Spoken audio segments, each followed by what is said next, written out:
We are on the brink of a mental health crisis, and this is why I am so appreciative of the folks over at BetterHelp. They provide the largest online counseling platform worldwide. They change the way people get help with facing life's challenges by providing convenient, discreet, and affordable access to licensed therapists. BetterHelp makes professional counseling available anytime, anywhere, through a computer, tablet, or smartphone. Sign up today. Go to BetterHelp.com and use the promo code SolvingHealthcare and get 10% off sign-up fees. COVID has affected us all, and with all the negativity surrounding it, it's often hard to find the positive. One of the blessings it has given us is the opportunity to build an avenue for creating change, starting right here in our community. Discussing topics that affect us most, such as racism in healthcare, maintaining a positive mindset, creating change, the importance of advocacy, and the many lessons we have all learned from COVID. If you or your organization are interested in speaking engagements, send a message to quadcast99@gmail.com, reach out on Facebook at Quadcast, or online at drkwadwo.ca. Welcome to Solving Healthcare. I'm Kwadwo Kyeremanteng. I'm an ICU and palliative care physician here in Ottawa and the founder of Resource Optimization Network. We are on a mission to transform healthcare in Canada. I'm going to talk with physicians, nurses, administrators, patients and their families because inefficiencies, overwork, and overcrowding affects us all. I believe it's time for a better healthcare system that's more cost-effective, dignified, and just for everyone involved. Quadcast Nation, welcome back. We have a special episode. We brought back the one and only Dr. Gianni D'Egidio, one of my best friends, internist, intensivist, program director for critical care at the University of Ottawa. And we talk about the current landscape of healthcare, how it's in a state of crisis. But most importantly, we talk about solutions. What are we going to do to address these things? Whether it's advanced care planning, end-of-life care, whether it's virtual care, privatization, how we address these long surgical wait times. Foreign trained grads, should we be implementing them or getting rid of some of the red tape to get them on in the workforce? All these things we address on this episode, so I hope you enjoy it. Before going on, I want to tell you about one initiative we're trying. I got an amazing opportunity earlier in the pandemic to help Miriam. We did it on CBC's White Coat Black Art, where she's an 18-year-old first-year university student and just kind of struggling from secondary impacts of the pandemic, just not as healthy as she used to be, poor mood, and just was lacking in social connection. And we were able to coach her through that and really, get her through a tough time. So we want to see if we could do this for anybody else. So if you are looking for any health or wellness advice, do us a favor, leave a 5-star rating and a review on iTunes or Spotify, wherever. Do a screenshot and send it over to quadcast99@gmail.com and win a chance to do a one-on-one with yours truly. See if we can help navigate through these tough times. Anyways, without further ado, Dr. Gianni D'Egidio. Quadcast Nation, listen, we brought back, unfortunately, this gentleman that I know and work with, and I've tried on numerous occasions to get rid of, Dr. Gianni D'Egidio. Welcome back. I can sense the excitement. And all of your loyal listeners will truly understand that I've basically created this entire podcast or made this podcast. Oh, explain. From episode 1. Explain yourself. It would have never been successful. If episode 1 was terrible, you would have never made it to where you are today. You owe me everything. Oh, my goodness. Let me tell you something. Episode 1 through 200 have been legendary, okay? So, listen, we brought G back because him and I, we share many a conversation, and we see what's happening in front lines and all this talk about, a few things. COVID driving a lot of concerns in the healthcare system right now, the healthcare crisis. I think we just need to lay down some truth, some some truth bombs to folks, because I think what's being circulated ain't necessarily accurate. So my first question for you, as a guy that works on the wards and in the ICU, what are you seeing at this stage of the pandemic? Disaster central. That sounds like one of your Star Trek movies. Well, no, it's not an absolute disaster, but it is coming closer and closer to that every day. Lack of nurses, lack of PSWs. The only thing we have right now are physicians, and a lot of them are admittedly burnt out or not wanting to take on extra work if someone gets sick. So it's a challenge right now. But the major deficit right now is in nursing and other allied health or healthcare aides, for sure. Mm-hmm. And like, how are you seeing it manifest? Nurses are stressed. Their caseloads are higher and higher on every shift. Even in the ICU, you know as well as I do in the ICU, they are not only 2 to 1, sometimes 3 to 1 on some patients. Definitely lots of doubles, which in the ICU is not great. And it adds extra stress. And some of them are still sick patients. So it becomes quite a challenge. So we are doing everything in our power to mitigate or reduce the chance of either errors or stress by grouping patients in sort of corners that are less acute, but it's a challenge. Yeah, it's crazy. I mean, it's the thing, because a lot of the crazies on Twitter will relate a lot of this to, COVID is still destroying the fabric of our hospitals and all this stuff. But to me, it's been mostly indirect. Like, we still not. So we're recording this on September 16th, and we're not having a ton of people out of work with COVID because of having to be home with their loved one, or because they screened positive or whatever. But man, like, I don't know about you, but I'm seeing more like later presentation of disease. Like when it comes to, malignancies, I'm seeing even people that would normally have their elective surgeries done earlier now presenting in emergent situations, like, their AAA ruptures and so forth. To me, if anything, when it came to what's driving a lot of illness right now, it's not directly COVID. It's kind of like the secondary consequences. Yeah, I think it's catch-up time for how long people had stayed at home or delayed things. But I don't think things have changed tremendously post-COVID versus pre-COVID. We were still always busy. Yeah. It's just we don't have the same amount of resources anymore. Yeah, that's the major factor. Is the demand continues to go up. It will always go up, in my opinion, unless the population shrinks somehow or people magically become younger, which is not going to happen. The demand will continue to increase, and supply, in terms of healthcare worker supply, has gone down. So we are in a worse position now than we were pre-COVID, because I think of those factors. And I mean, COVID has added extra work. Right now, COVID is not too bad. I think you and I would agree on that. I've been in the unit and in or on the COVID ward recently in very few cases, which is great, but it's September. Come October, November, that may change. Yeah, I think obviously the numbers will get worse, but sometimes I worry our policies make things way more complicated than they have to be. Yeah. No, but yeah, the landscape has changed dramatically compared to, say, April 2021. Oh, yeah. Yep.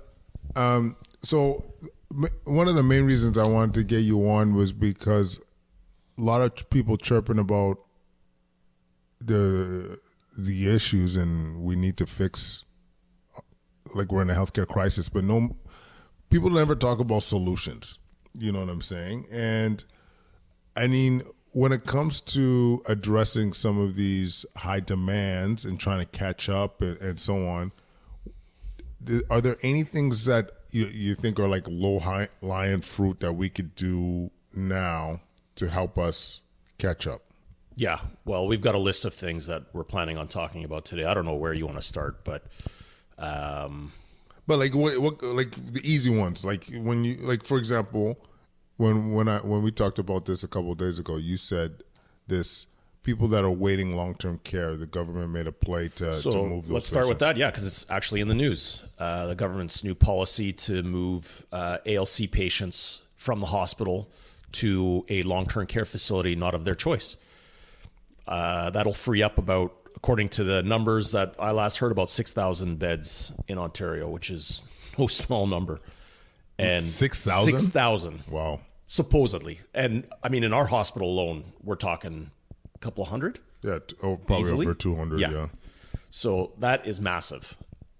Yes, it's a trade-off. There's always going to be trade-offs. Not everyone is going to be happy. As I told my trainees and my kids, you can't make everybody happy in the world. But when you look at the demand for acute care right now, where people are literally waiting in the hallway, I'm in Emerge all the time. There's no beds. It's busy. And it's because there's a backlog at the other end, as we talked about previously. Moving patients, individuals, to a long-term care facility where they will still receive good care, in my opinion, is perfectly fine. It is not ideal. There are downsides to it. But when you look at the overall benefit to the entire system, I think this is actually a good policy for the time being. It's not ideal. I don't want people emailing me and hunting me down at home to say that which I've been accused of before, I'm an ageist, I'm discriminatory, I'm this, I'm that. No, you have to look at the overall potential benefit, and I think the benefit outweighs the risks to that patient population right now. So I am completely for it. That's an easy solution.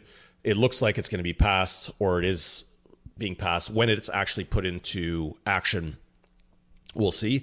But I like it. I think the limits are something like 70 kilometers within a major city, and 150 or something like that if you're in rural Ontario.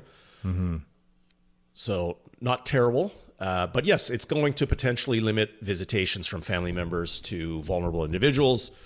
Their claim is that delirium, emotions, depression may set in. That's potentially understandable.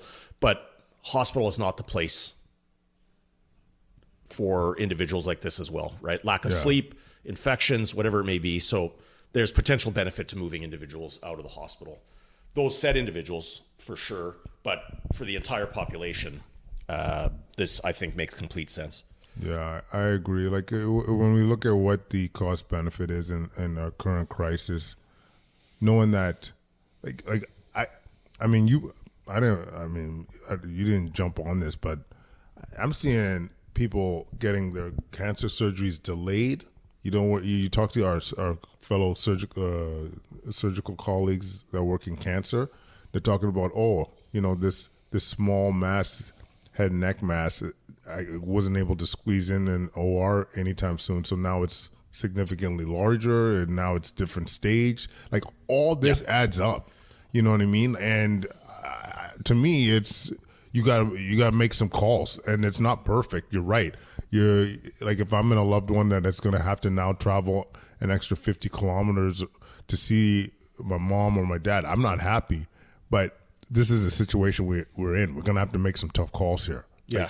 If it were me and I had my parent in long-term care and I had to drive 70 kilometers, or my wife was waiting a biopsy for a lymph node, or getting her lymph nodes removed or a breast removed, I'm going to choose my wife in that situation.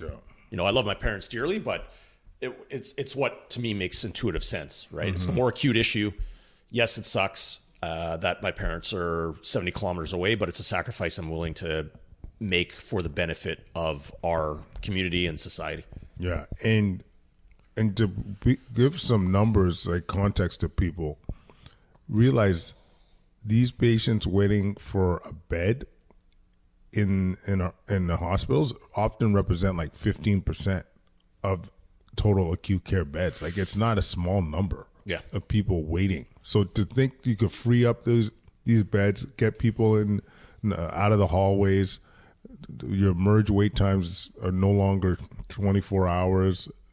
I'm not saying this is like the end all be all, but it's a step in the right direction for sure. Yeah. And then I mean, I have a big problem, but I always make fun of people who are on the news, Quad, who are coming out with their opinions about things. So they'll argue, okay, well, my loved one can't go to a long-term care facility. That's not fair. And then the same person will argue, well, my loved one isn't emerged for 15 hours.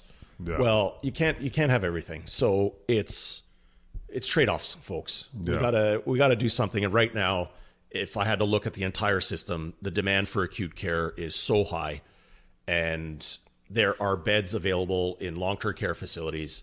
You just got to match the person to the bed, and they have to go. I'm sorry. Yeah. But it's just too much of a backlog. I recently finished 2 weeks of internal medicine service, and I'm willing to guess at one point, 50% of my roster was ALC. Those are the people waiting transfer to long-term care. So, alternative, was it? Alternate level of care. Yeah, alternative level of care. Like that's wild, man. That's wild. Easily at one point, 50%. Another thing that we often talk about, I'm not sure if it's gotten any better, was, our very first episode was on, end of life care, advanced care planning.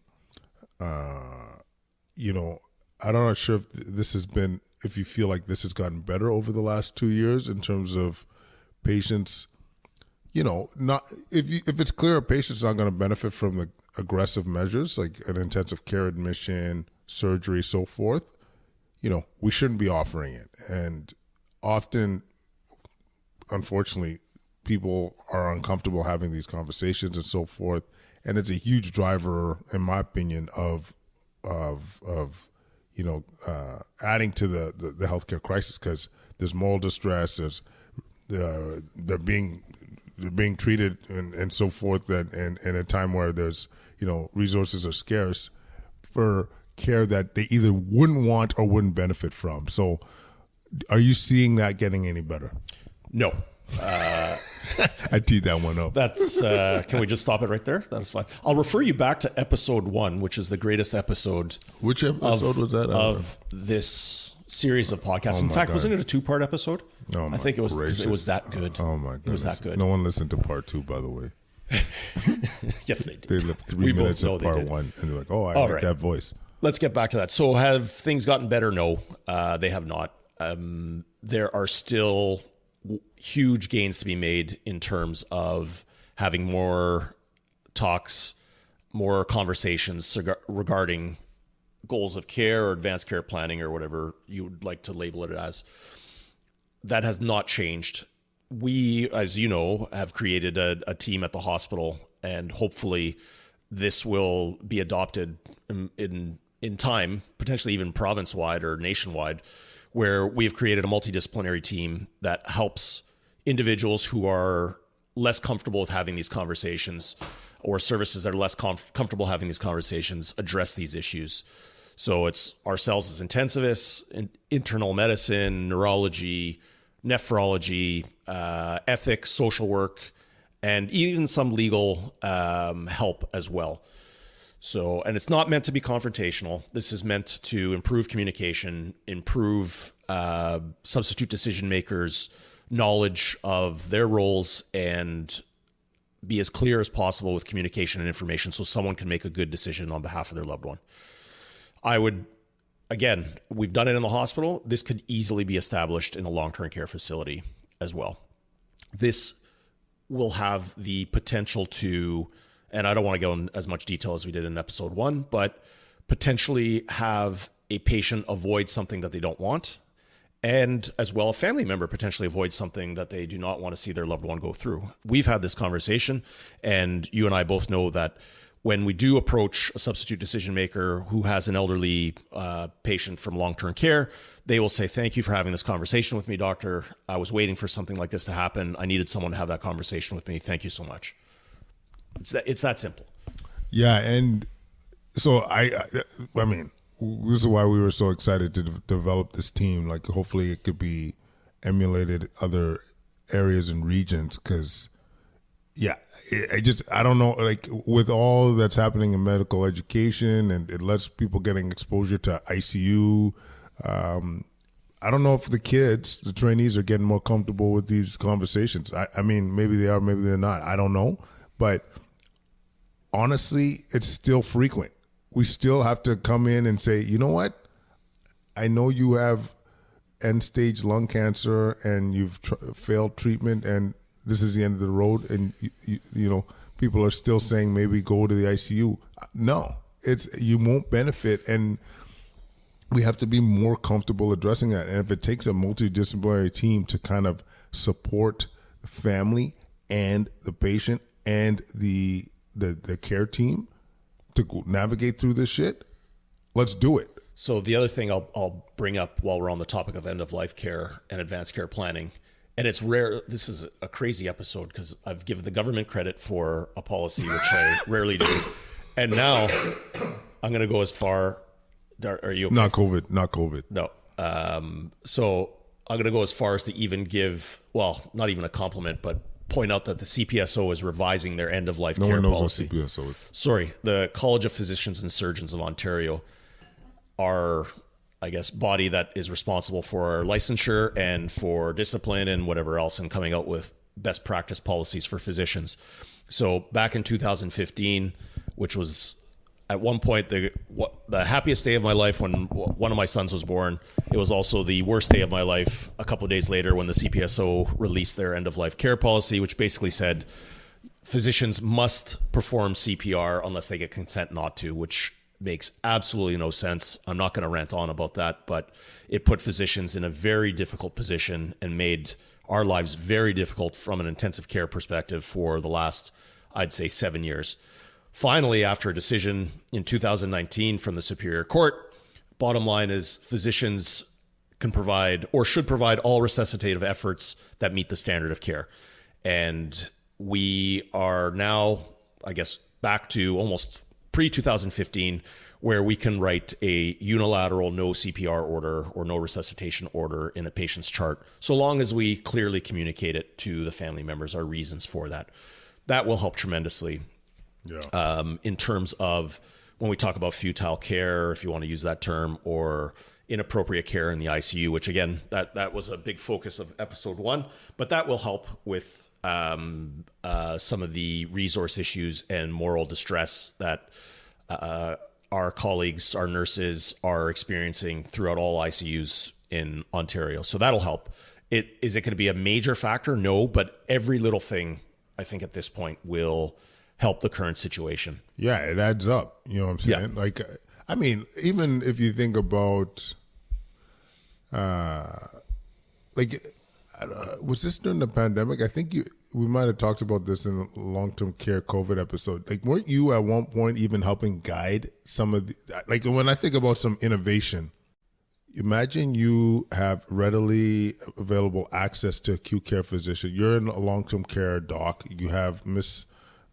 X, who's 97 and is developing a pneumonia, and they're thinking they want to go to acute care, maybe get more interventions done. Yeah. And what if they have access to an intensivist and an internist saying, hey, this is our thoughts. What do you think? Yeah. So we were doing that. There was a pilot project in Toronto that I was part of.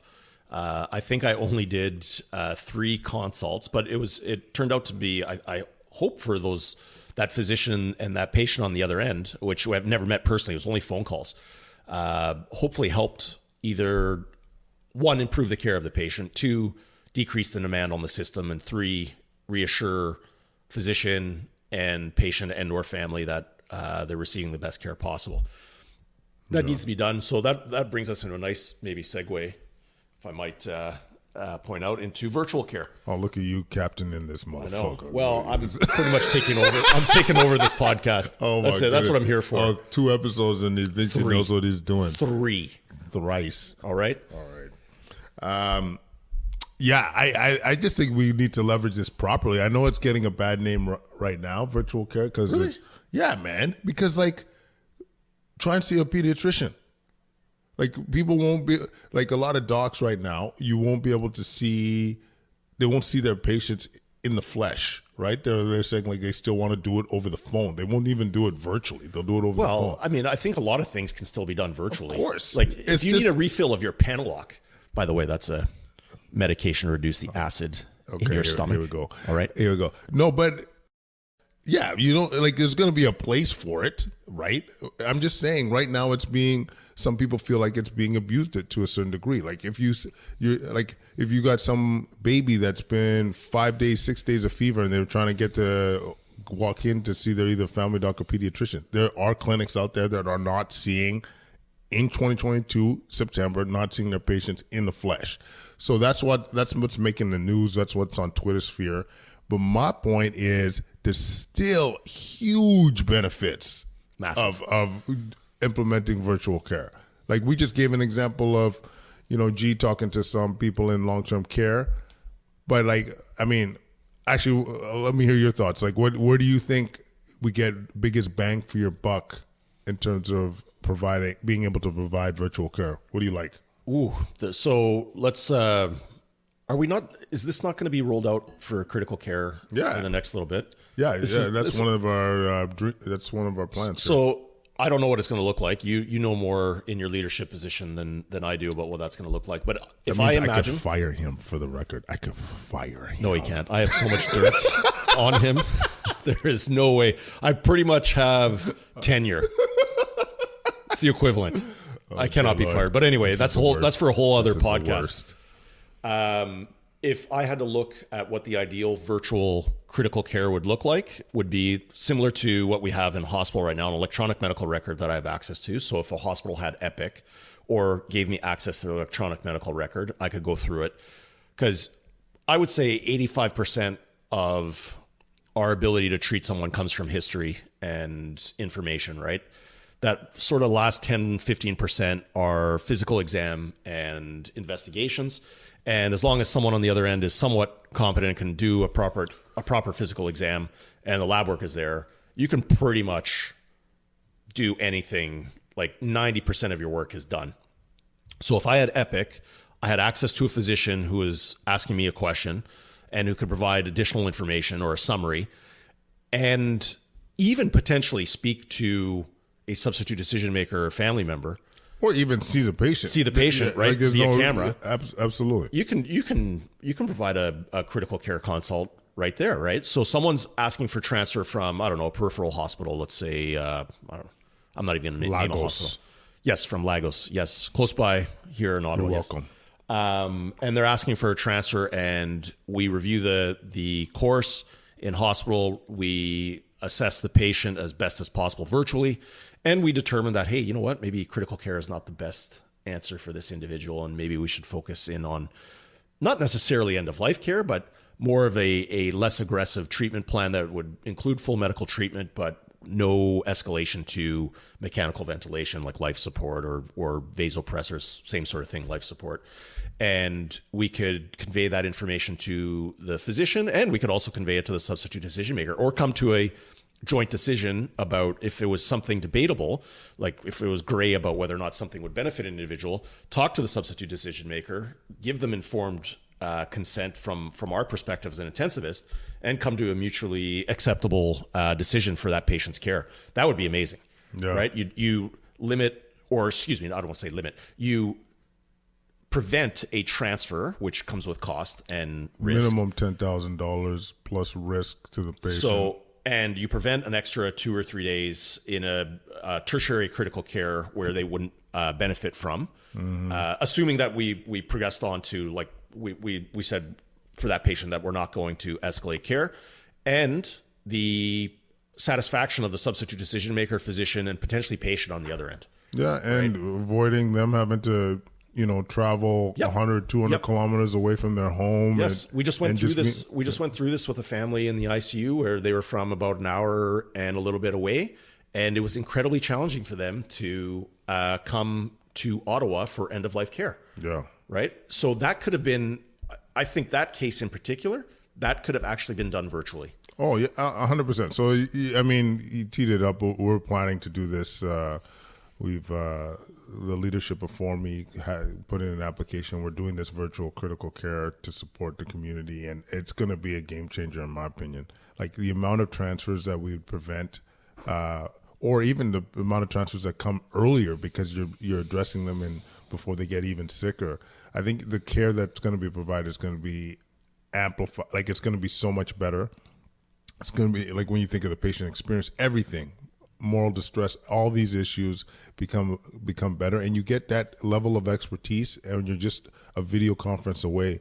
I really think it's we're gonna try and be an example for many regions, and this is a critical care, but there's no reason we can't be doing this for Emerge. Like, I was just getting a text message from a couple of friends that have sick kids that are looking for a walk-in clinic, but imagine if you're thinking your patient, your loved one needs an Emerge visit, and you could quickly just jump on a virtual call for Emerge. And because think about the amount of people that don't actually need to be in Emerge that are in Emerge. Yeah.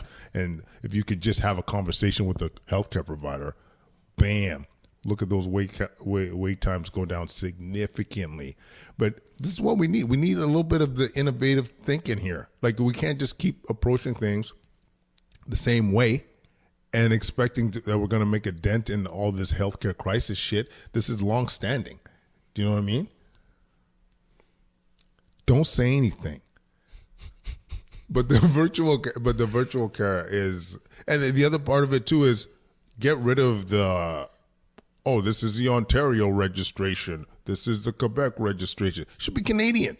Yeah. Like, no reason I can't help somebody out in in Manitoba, and you know what I mean? Like, why put up that red tape? What value is there to having a separate rules and regulations in each province? What's the value add there? Am I allowed to talk now? You kind of dominated this. Dear Lord, this podcast. is kind of like a minutes. conversation.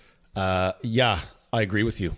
There should be no barrier to a physician crossing a regional border or provincial border, to provide care in the same region. Patients can cross easily. I don't understand how we can't, right? You should be licensed to practice medicine in all the provinces. It would help tremendously, in my opinion, if there was someone, like I'm here and we're a 10-minute drive to Quebec. Yeah. Right? I have zero problem providing care in Quebec whatsoever. I used to work there. I loved it. It was fantastic. They got rid of you. They did indeed. How did you know? I know everything. So, and likewise, I'm sure there's physicians in Quebec who would be happy to help out here in Ottawa. So that would help, in my opinion. Now, the amount of bureaucracy that's going to be required to do that, don't ask me. Like, how are you going to discipline someone? Where are they going to be disciplined? That would come up for sure. You can still have colleges regionally. You can, exactly. But you just don't have to, your license is everywhere. You know what I mean? But the region is involved in your disciplinary action. I don't know. I always approach trying to think of simple solutions, but and I'm sure there's stuff that maybe some nuance that we're missing here, but it could happen. I don't see how it could not happen. You know what I mean? And same for nurses. Yeah. Maybe even more importantly for nurses.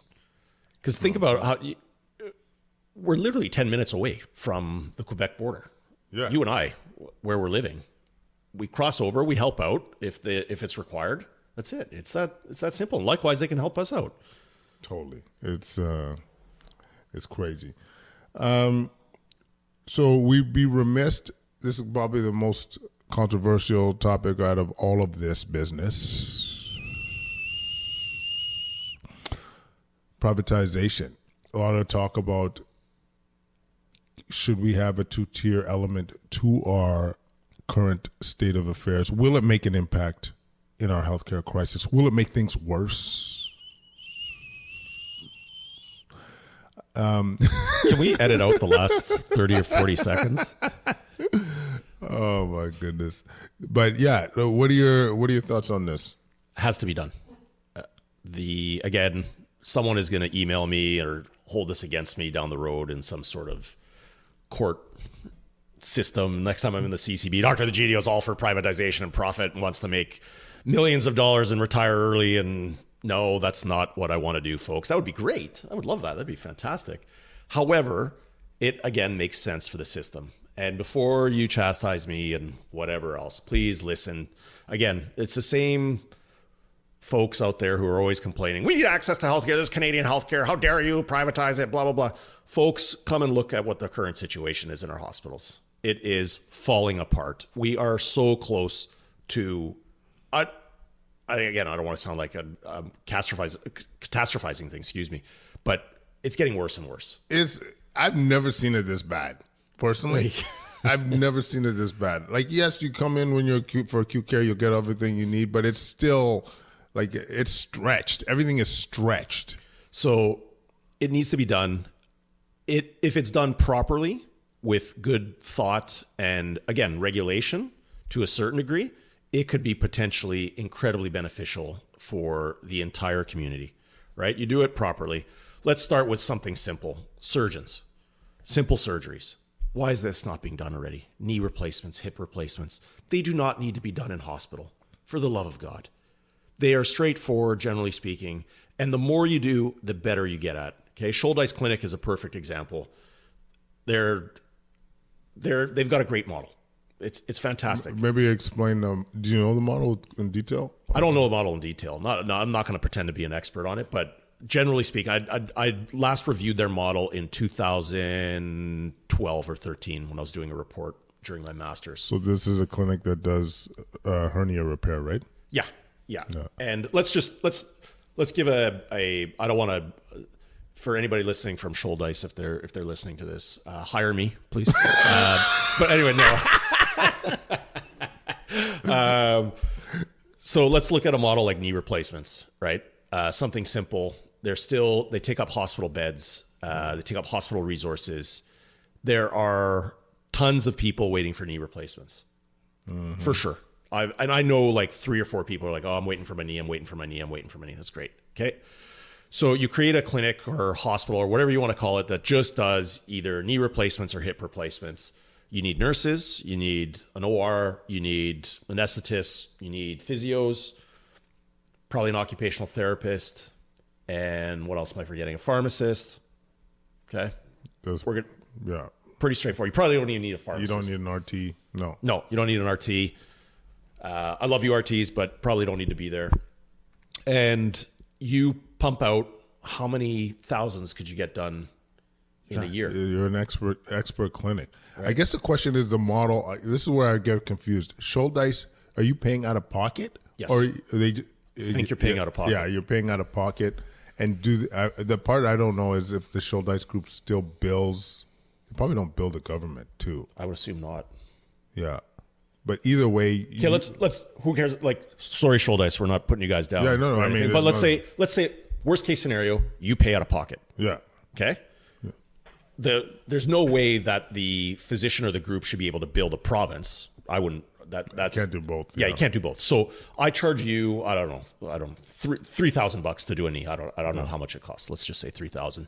Okay. I pay out of pocket. Great. I want my knee replaced. Fantastic. I don't take up a hospital bed. Everything is fine. The naysayers will be like, well, you're going to pull those surgeons out of the community, all the hospitals and whatever else. We have an excess of orthopedic surgeons, right? To a certain degree. Like they can't find work. They can't find work. Like, let them operate. I don't think people really know this. They want to operate. Tons of unemployed surgeons under let's call it maybe underemployed, right? Underemployed, and then even amongst the surgeons that are employed, all of them would love to be operating more. They were like, what's the? I don't want to call them zombies, but all they're like, operate. That's all they want to do. They walk around all day. That's what my orthopedic colleagues walk around the hospital looking for someone to operate on. Yeah, and that would be a perfect example of something that would benefit the entire system. Oh my God, maybe someone makes money off it. Holy crap, it's the end of the world.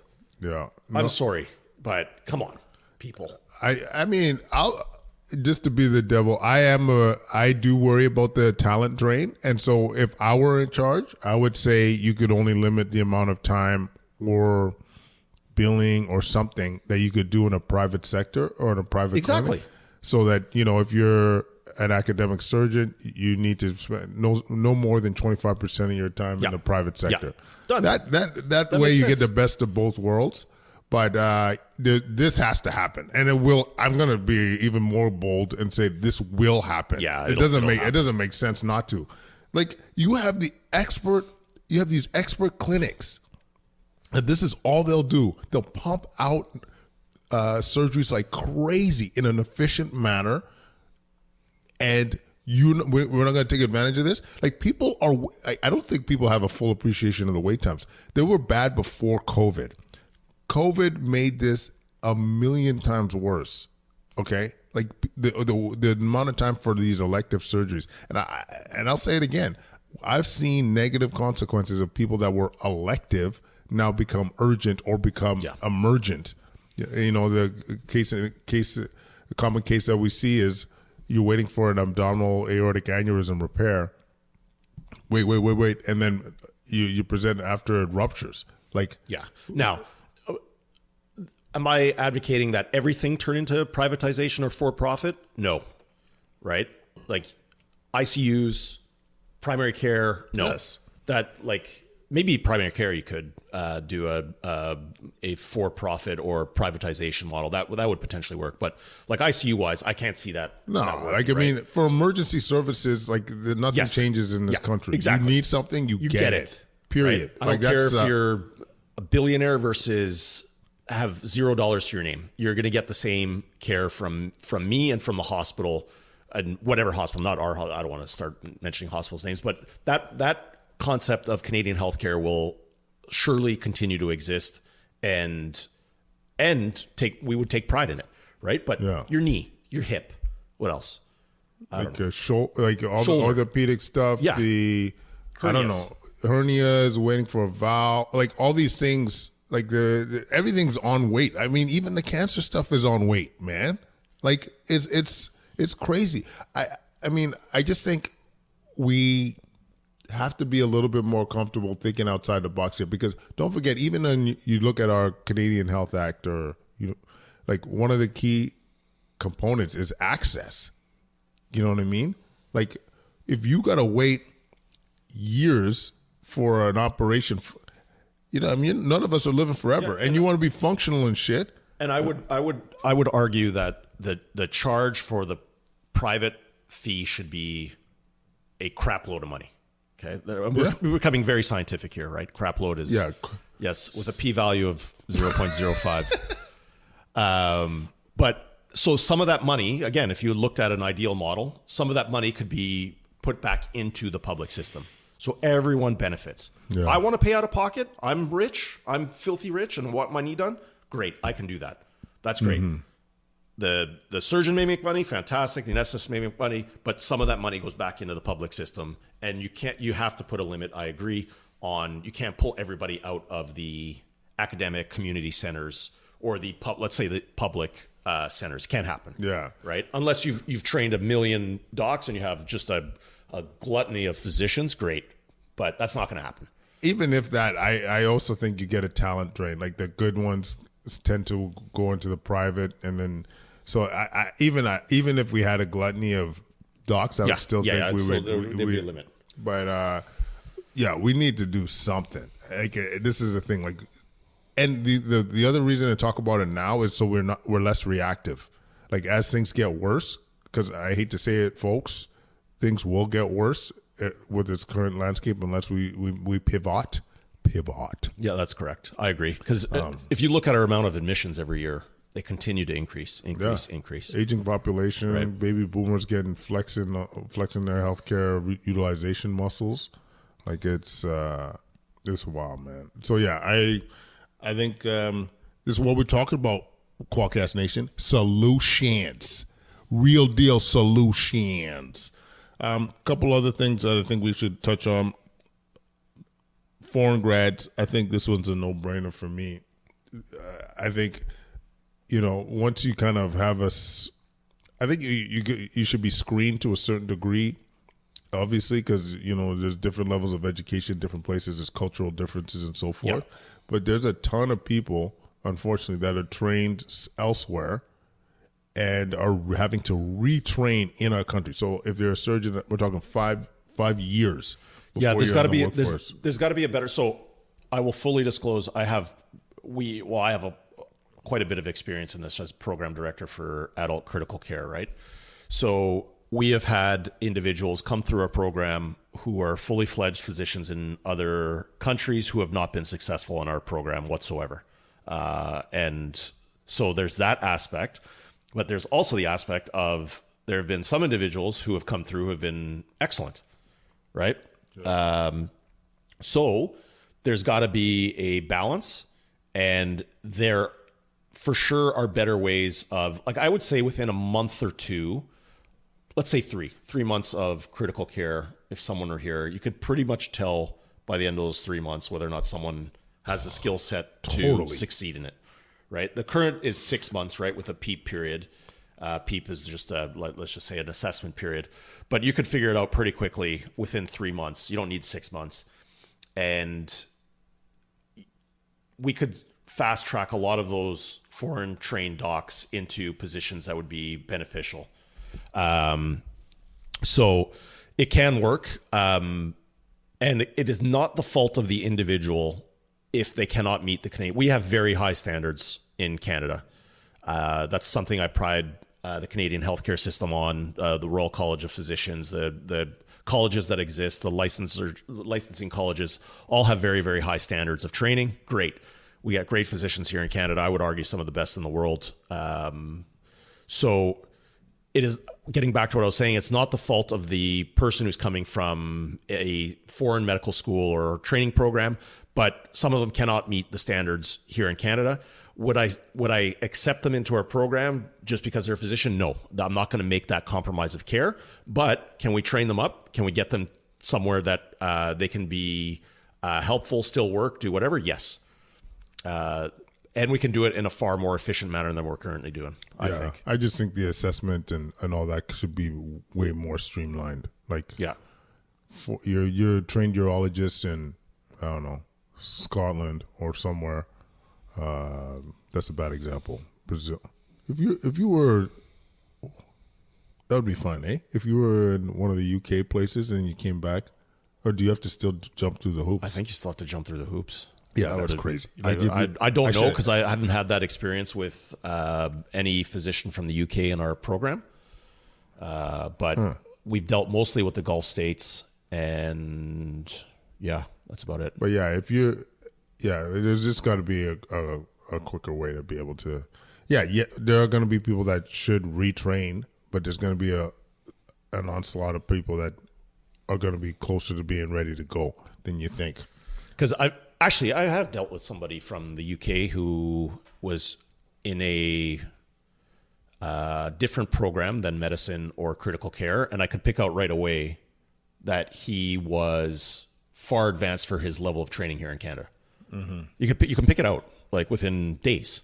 You're like, whoa, this guy's coming up with answers and plans and stuff that are way above what his current level of training would suggest. Yeah, I mean, I don't know. When you put them in like real clinical scenarios, I just feel like it gets obvious quick. Yeah, you want to see how they think.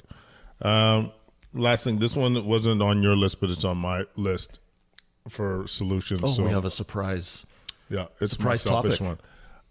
One. I honestly think we underutilize our personal support workers, PSWs, the people that help turn patients and all these things.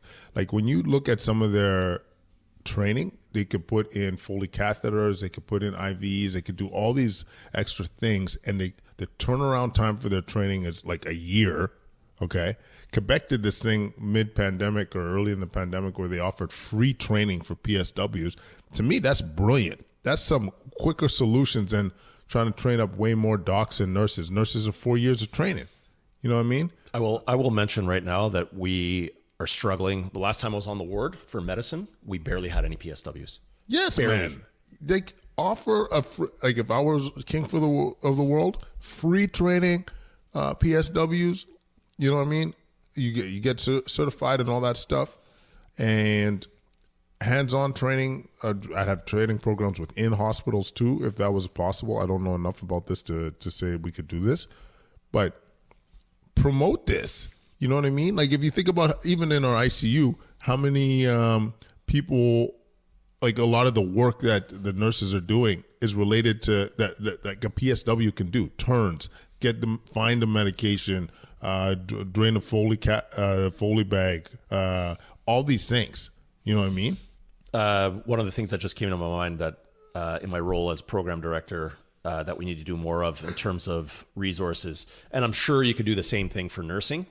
Physician-wise, there is a shortage of physicians in a whole bunch of peripheral hospitals around Ottawa right now. Yeah. And we, in our program, have had individuals previously and currently funded outside of CARMS. So CARMS is, for those of you that don't know, when you're a medical student, you're going into residency, or you're a resident going into a specialty training, the system is called CARMS, and it is government funding for these medical students or residents to continue on with their training. So we have 3 CARMS funded or provincial funded, Ministry of Health funded spots in adult critical care, and I have room for 6 individuals, easily 6. And yet I can only get 3. And right now, as you know, for the first time in ages, there's actually a shortage of critical care physicians to cover the community. So what these sort of keen physicians have done, if they've gone outside of the CARMS and have gotten legitimate funding from either hospitals or provinces to fund them for their critical care training because they couldn't make it through the CARMS process, and then they have a return of service back to those hospitals. There needs to be more of that. So the peripheral hospitals can figure out a way to pay for someone's training who really wants to do critical care, and then they get a return of service agreement for, 5 years, let's say. And that individual can still work in other places, but has to cover X amount of either surgeries or weeks per year at that peripheral hospital on some sort of contract. And it'd be great. They want to stay in Ottawa. They get to stay in Ottawa. The hospital gets a highly trained physician to serve their community, cuts down on transfers. It benefits everyone, right? Yeah. No, that's good. And it could be done with nursing as well, for sure. Yeah. Right? No, yeah. And yeah, once again, just outside the box thinking. Just stop thinking about the same solutions to the problems that we've been addressing for the last forever. But yeah, this is exactly what we be talking about. Quadcast Nation, tell me that wasn't precious. Hitting your eardrum with some knowledge. I loved it. I love this episode. If you want to follow us on Instagram, YouTube, TikTok, Facebook, Twitter at Quadcast. Leave any comments at quadcast99@gmail.com. Don't forget to check out solvingwellness.com. It's our way of changing the boogie. As mentioned in the intro, if you want to win a chance to do a one-on-one coaching session with Dr. K, leave a review, take a screenshot, and send it at quadcast99@gmail.com. Yeah. And listen, we'll connect real soon. Thank you so much, folks.